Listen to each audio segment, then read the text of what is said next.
우리는 앞으로 이제 특별히 사복음서를 공부하게 될 것입니다.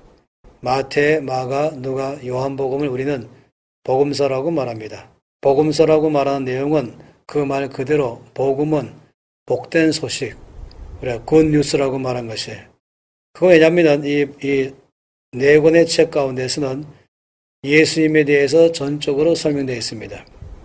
예수님께서 이 땅에 오시고 예수님께서 또한 이 땅에서 우리를 위해서 고난받으시고 십자가를 지고 돌아가시고 또 사흘 만에 부활하신 것과 그리고 또한 하늘로 올라가심, 이 모든 예수님의 생애, 예수님의 말씀, 예수님의 모든 사역을 기록한 내용으로 우리는 이 네 권의 책을 복음서라고 말하고 있습니다.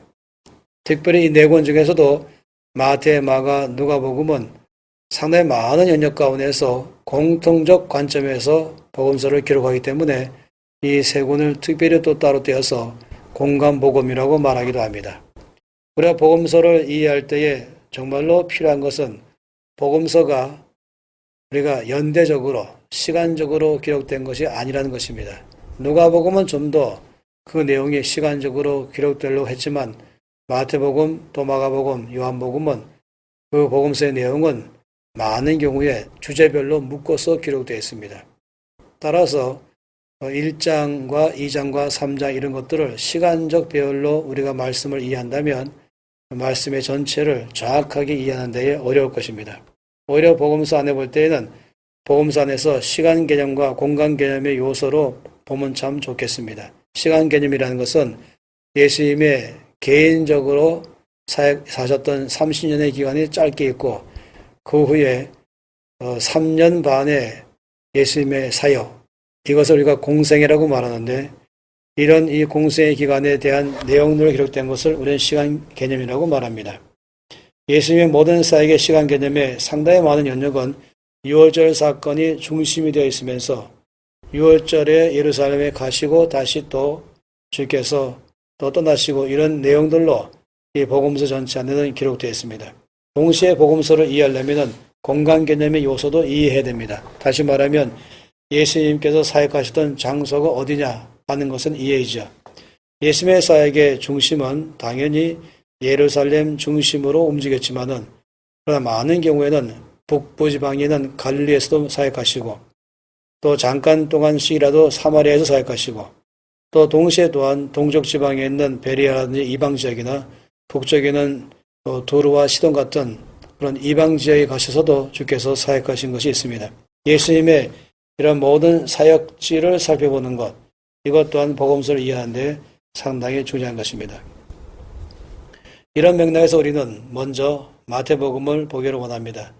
마태복음은 특별히 예수님의 모습을 왕으로서 오신 예수님을 중점적으로 소개하고 있습니다. 그런 의미에서 마태복음 1장에서는 예수님의 족보를 먼저 말하고 있죠. 그리고 그 족보를 말씀하는 근본적인 이유는 예수님이 이 땅에 왕의 혈통을 따라서 합법적으로 오셔서 유대인의 왕이며 또 온 인류의 왕이심을 소개하는 것입니다. 2장에서는 누가 왕이냐는 것이 제 이슈로 등장합니다. 동방 박사들이 예루살렘에 와서 유대인의 왕으로 오신 이를 경배하러 왔다고 말할 때 온 예루살렘이 소동했죠. 그리고 이것 때문에 헤롯은 대단히 두려워하고 또 경쟁의식을 갖고 있었습니다. 그래서 헤롯은 결국 이를 통해서 남자아이들을 다 죽이게 하는 사건이 벌어졌습니다.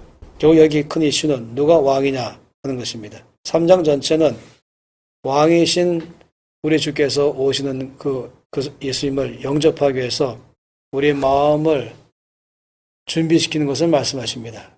그래서 회개하라, 하나님 나라가 가까웠다고 말할 때는 왕이신 주님을 우리가 어떻게 모실 것인가 하는 것을 설명하는 것이죠. 5장부터 7장까지는 특별히 우리가 소위 산상수훈이라고 말하는데 하나님 나라의 시민들이 어떻게 이 땅에서 살아갈 것인가를 말하는 내용들로 기록되어 있습니다. 또 10장은 하나님 나라의 사역자들은 어떻게 사역할 것인가에 대한 원리를 말하고 또 13장은 하나님 나라의 비유를 쭉 설명하는 비유장으로 되어 있습니다. 17장은 우리가 변화산이라고 말하죠. 왕이신 예수 그리스도의 변화된 모습을 그 가운데서 보여주고 있습니다. 18장은 이 땅에서 제자도의 삶으로 사는 것을 원리를 말하고 있습니다. 그리고 21장에서는 드디어 예루살렘의 왕으로 입성하는 예수의 모습, 또 24장에서는 우리가 보통 말세장이라고 말하는데 하나님 나라가 언제 어떻게 임하는가 하는 내용을 말하고 있습니다. 또 25장은 하나님 나라에 대한 또 다른 영역에서의 비유를 말씀하고 있죠. 그리고 맨 끝에 28장은 이제 부활하신 예수께서 왕으로서 명령하는 내용들로 되어 있는 것입니다. 이렇게 볼 때 마태복음은 크게 5개 영역으로 나눈다라고 말할 수 있겠습니다. 1장부터 7장까지는 하나님 나라의 삶은 어떤 것인가, 8장부터 11장 1절까지는 하나님 나라의 사역자들은 어떻게 살아야 될 것인가, 11장 2절부터 13장 53절까지는 하나님 나라는 어떤 나라인가를 비유로 말씀하시고 13장 54절에서 19장 1절까지는 하나님 나라 안에서의 제자도에 대해서 말씀하십니다. 그리고 맨 마지막으로 19장 1절 하반절부터 28장까지는 하나님 나라는 어떻게 완성되는가 하는 것을 말한 것으로 마태복음의 하나님 나라라는 큰 주제 속에서 전체적으로 나누어져 있습니다.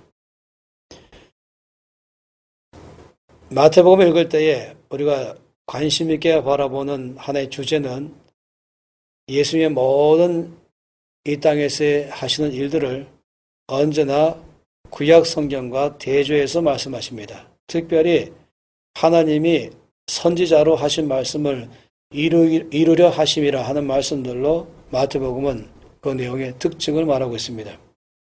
이 땅에 동년년을 통해서 이 땅에 오시는 분을 말씀할 때에도 구약 성경의 말씀을 응하리 하신다 하는 것이고, 특히 베들레헴에 오신 것도 구약 말씀의 예언을 성취라고 말씀하시고, 애굽으로 피난 가는 이장 사건도 이미 구약에서 예언하신 말씀대로인 것이고, 또 이로 인해서 많은 산의 아이들이 헤롯에게 죽임을 당한 것도 구약 말씀에 예언한 것이 성취되는 것으로 기록되어 있습니다. 또 주님께서 애굽에서 돌아오셔서 나사렛에서 사신 것도 이미 구약에서 나사렛이라는 동네에서 사실 것을 예언한 말씀대로 응한 것입니다. 세례 요한의 사역도 이미 구약에 예언된 사역으로 말씀하십니다. 특별히 예수님의 모든 삶과 사역에 관한 결정은 전적으로 이미 주께서 하신 하나님의 말씀에 순종하는 것이라고 말하고 있습니다. 4장에서 주님께서 거주지를 옮기실 때에도 말씀에 순종해서 옮기는 것이죠.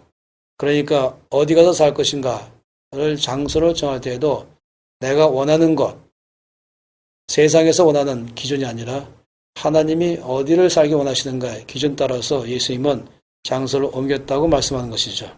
여기서 우리는 하나님 나라의 백성의 삶을 말씀을 배울 수 있습니다.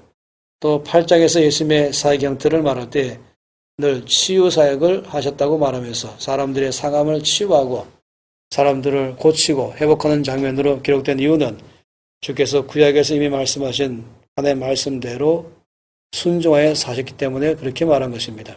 사역의 형태, 내가 무슨 사역할 것인가 할 때에도 하나님께서 원하시는 사역을 하는 것, 이것이 중요한 것이죠. 세상에서 인기가 있는 사역도 아니고 내가 원하는 사역이 아니라 하나님의 말씀에 따라 사역하는 것을 예수님 안에서 배울 수 있습니다. 또 13장은 주께서 비유로 말씀하시면서 비유로 말씀하신 이유가 있다면 비유로 말씀하라 하시는 구약 말씀을 순종하기 위한 것이었습니다.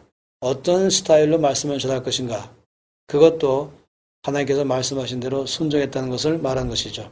또 21장에서 종려주일에 왕으로서 예루살렘에 입성하실 때도 예수님은 나귀를 타고 입성하셨습니다. 말 타고 마차 끌면서 화려하게 입성한 것이 아니라 초라한 나귀를 타고 오시면서 겸손하게 오신 예수님을 소개합니다. 이때도 예수님은 그런 형태로 예루살렘 입성하신 이유도 이미 구약에서 하나님께서 미리 말씀하신 그대로 순종하기 때문에 그런 방식으로 입성을 선택했다라고 말씀하십니다. 그리고 끝으로 26장에서는 이제 가룟 유다의 음모로 예수님이 붙잡히실 때에 사람들이 칼과 뭉치를 갖고 예수님을 붙잡으려 할 때에 베드로가 칼을 빼고 특별히 말고 이기를 배웠을 때도 주님께서 명확하게 말씀하시기를 내가 힘이 없어서 붙잡히는 것이 아니다. 내가 지금이라도 아버지께 요청해서 하늘나라의 천사들을 12군단을 보내게 할 수 있다라고 말씀합니다. 그러나 전혀 그런 능력을 사용하지 않으시고 아주 힘없이 붙잡히신 것은 이렇게 붙잡힐 거라고 말씀하신 주의 말씀의 예언을 이루기 위함이다라고 하셨습니다. 이와 같이 우리가 본다면 마태복음 전체는 하나님의 말씀 앞에 전적으로 순복하셔서 모든 삶의 형태와 사역의 형태를 그대로 사셨던 그 내용들로 꽉 차 있는 것입니다. 그러면서 우리는 이 마태복음 전체 안에서 발견하는 것은 유대인의 왕으로 오신 예수님, 그와 같은 예수님이 왕이 오심을 설명하기 위해서 마태복음은 특별히 구약에서 130번 이상이나 구약을 언급하면서 예수님의 오심을 소개하고 있습니다. 또 마태복음에서만 유일하게 하나님 나라, 또 동방박사, 애굽으로 피신하신 것 산상수훈들이 기록되면서 왕이심에 대해서와 왕의 나라, 하나님 나라를 특별히 강조하고 있습니다. 마태복음은 어떤 복음서보다도 구약과 예수 그리스도의 관계를 대역적으로 강조하면서 기록하고 있습니다.